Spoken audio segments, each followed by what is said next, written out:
네, 오늘 함께해 주실 전문가분 소개해 드리겠습니다. 오늘 JYP홀딩스의 박성규 대표님과 함께합니다. 대표님 안녕하세요. 네, 안녕하십니까. 네, 안녕하십니까. JYP홀딩스의 박성규입니다.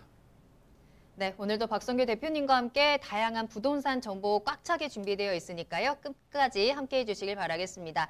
자, 그럼 오늘의 첫 순서 이슈 시그널부터 출발해 보겠습니다. 부동산 시장의 흐름을 읽을 수 있도록 다양한 이슈들 짚어드리는 시간인데요. 자, 대표님 오늘은 어떤 이슈 살펴볼까요? 네, 최근에 서울 아파트 가격이 9주 만에 상승했다는 내용의 기사를 보셨을 거예요. 관공서에 나와 있는 자료들, 그리고 민간 은행, 기업에서 나와 있는 자료들, 그리고 제가 현장에서 직접 조사한 자료를 가지고 준비를 해봤습니다. 자, 먼저 준비된 이슈 영상부터 만나보시겠습니다.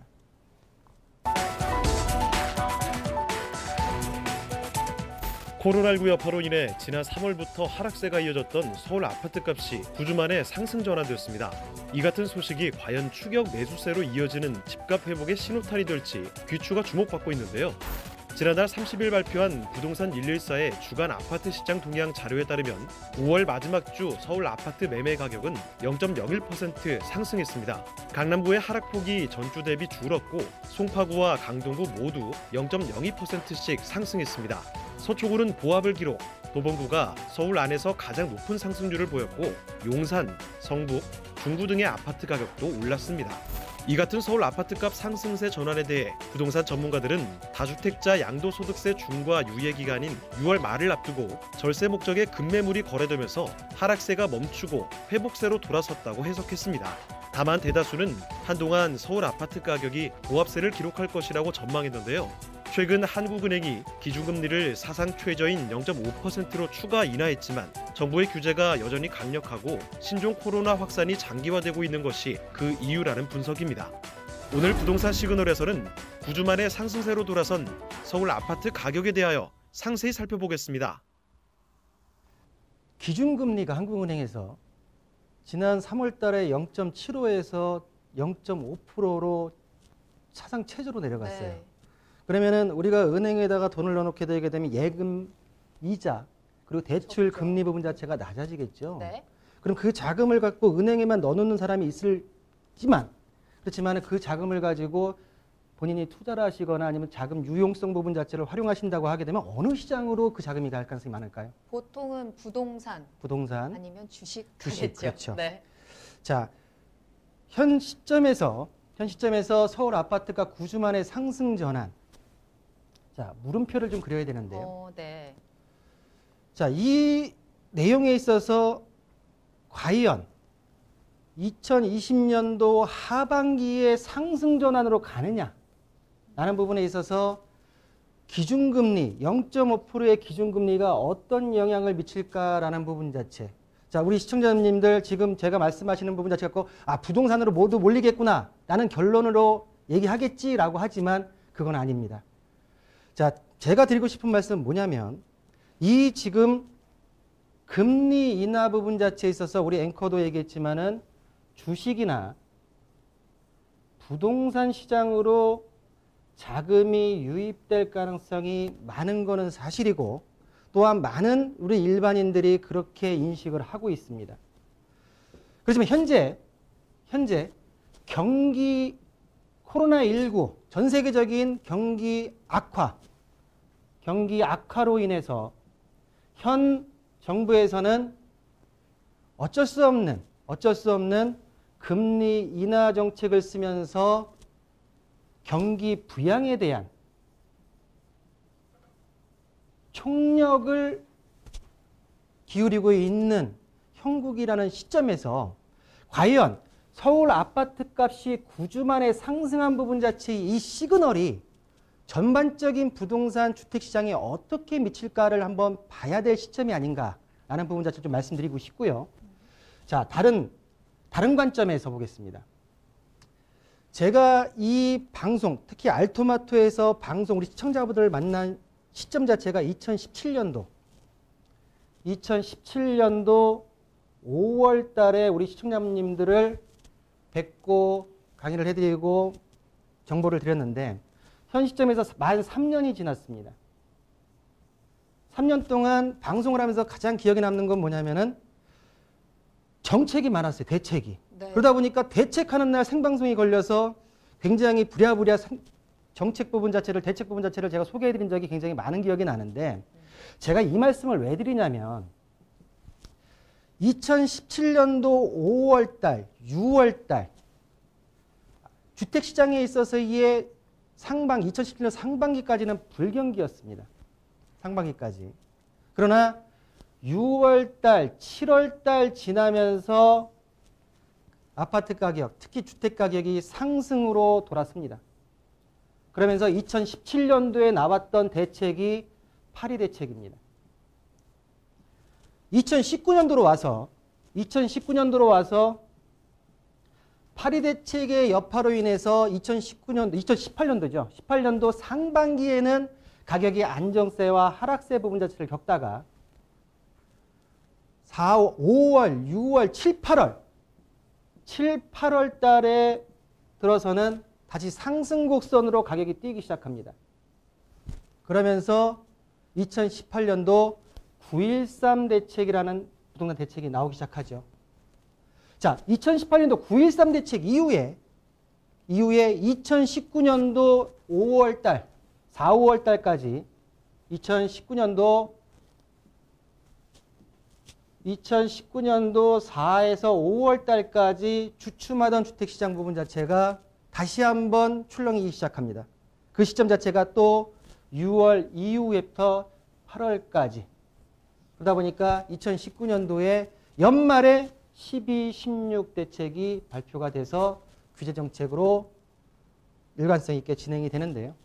자, 그러면 2017년도부터 2019년도 3년 동안 하반기에는 주춤, 보합, 하락 부분 자체를 겪던 주택시장의 가격이 하반기부터 6월 이후부터 상승 곡선을 그리고 있는 과거의 분석을 해봤을 때 현 시점에서 서울 아파트값 9주 만에 특히 6월달, 5월 말부터 6월달 부분 자체에서 상승 전환으로 들어갔다는 부분 자체를 우리는 한번 유심히 봐야 되지 않을까.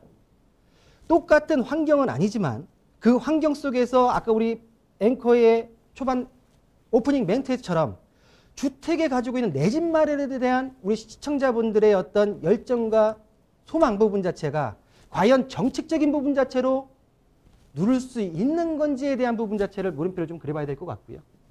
자, 보시는 대로 기준금리 0.5%로 사상 최저로 인하하면서 주식이나 부동산 시장으로 자금 자체가 들어갈 수 있는 금리 인하가 되었습니다. 자, 현재 시장에 풀려있는 유동자금이 1170조, 1200조에 대한 부분 자체가 현금이 풀려있는 상태입니다. 과연 이 자금들이 어디로 가느냐에 따라서 현 정부의 부동산 안정화 정책 자체가 성공할 수 있을지 아니면 실패로 갈지에 대한 부분 자체가 굉장히 클 텐데요.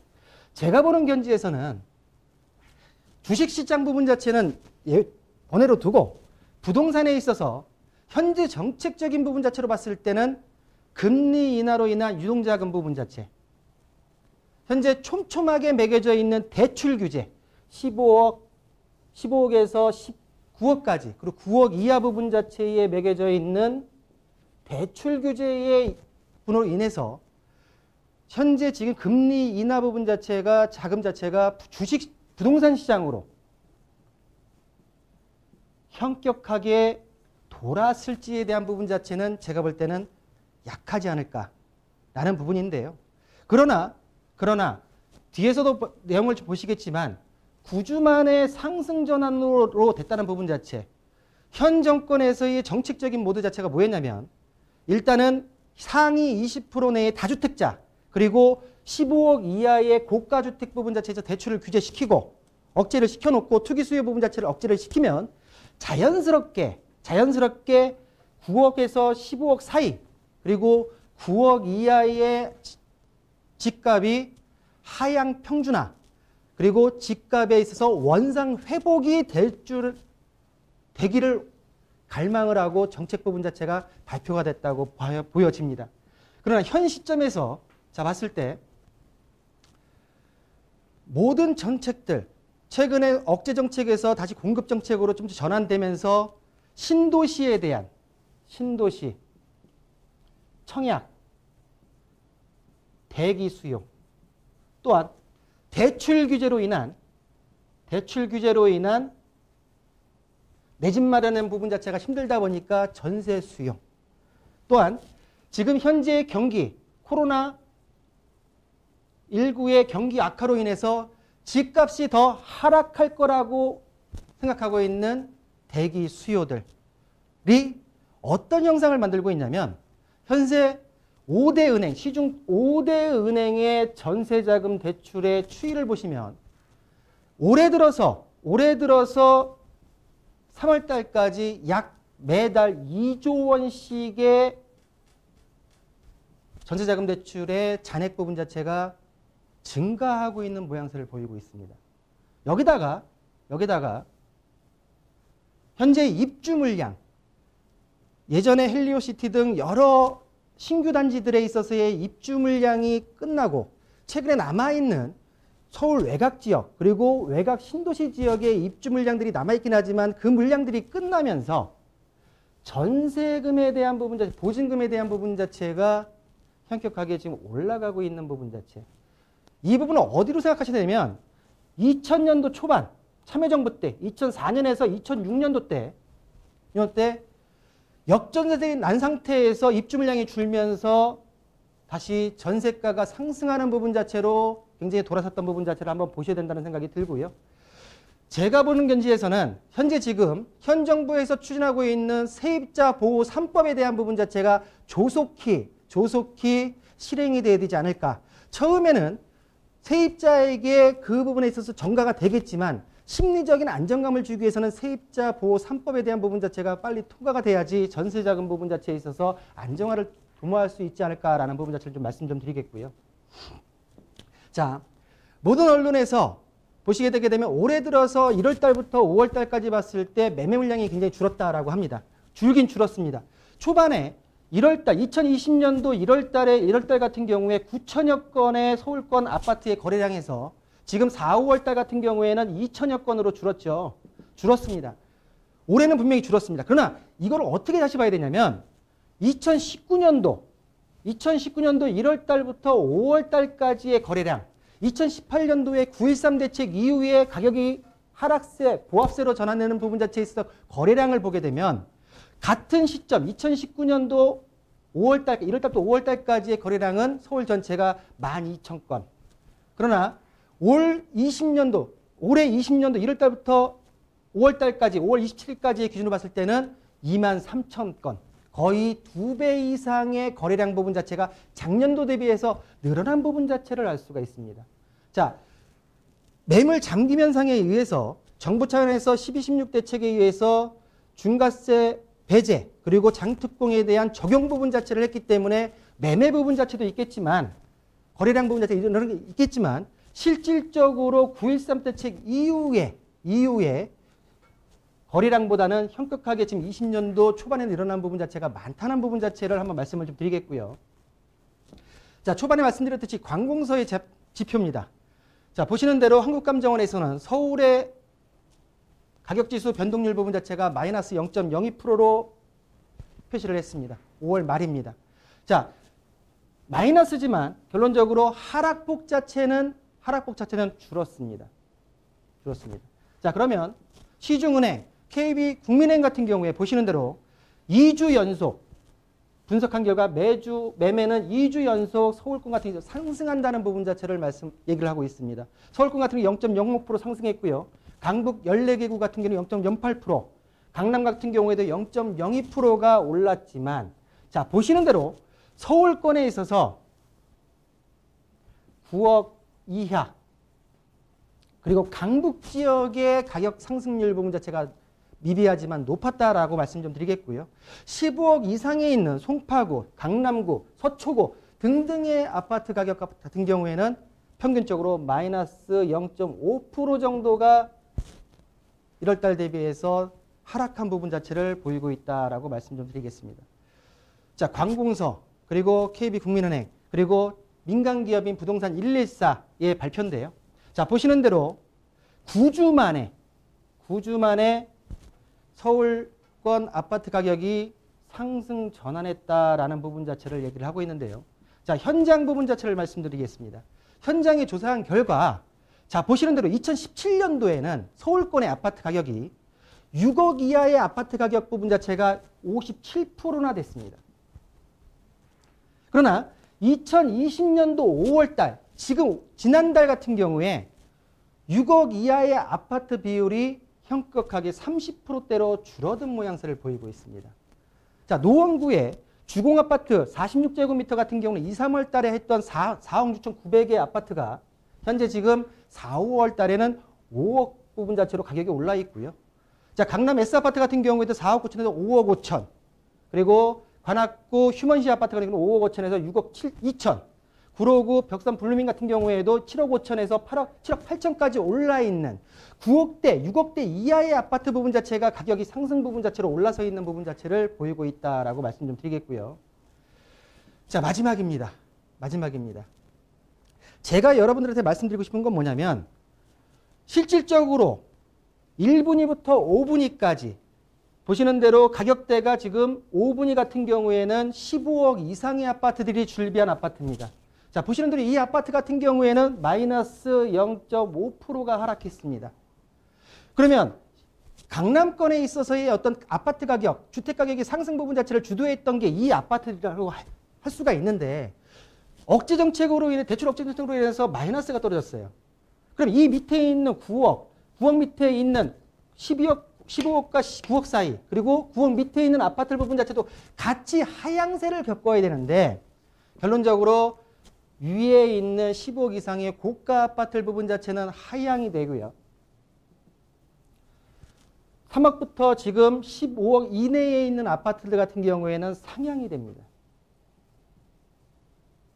자, 원칙적으로 하향 평준화를 원했지만 하향 평준화, 상향 평준화로 지금 모양새가 바뀌었습니다. 평준화. 밑에 베이스로 깔려있던 9억 밑에 9억 이하의 아파트 가격 부분 자체가 상승을 하면서 15억 이상의 아파트 부분 자체의 마이너스 부분 자체를 상계 처리하는 모양새의 주택시장인데요. 자, 조그만 구멍이 큰 댐을 무너뜨리듯이 실질적으로 2017년, 18년, 19년도에 가격 상승했던 그런 또 경험은 이제는 하지 말아야 될 거라 저는 생각합니다.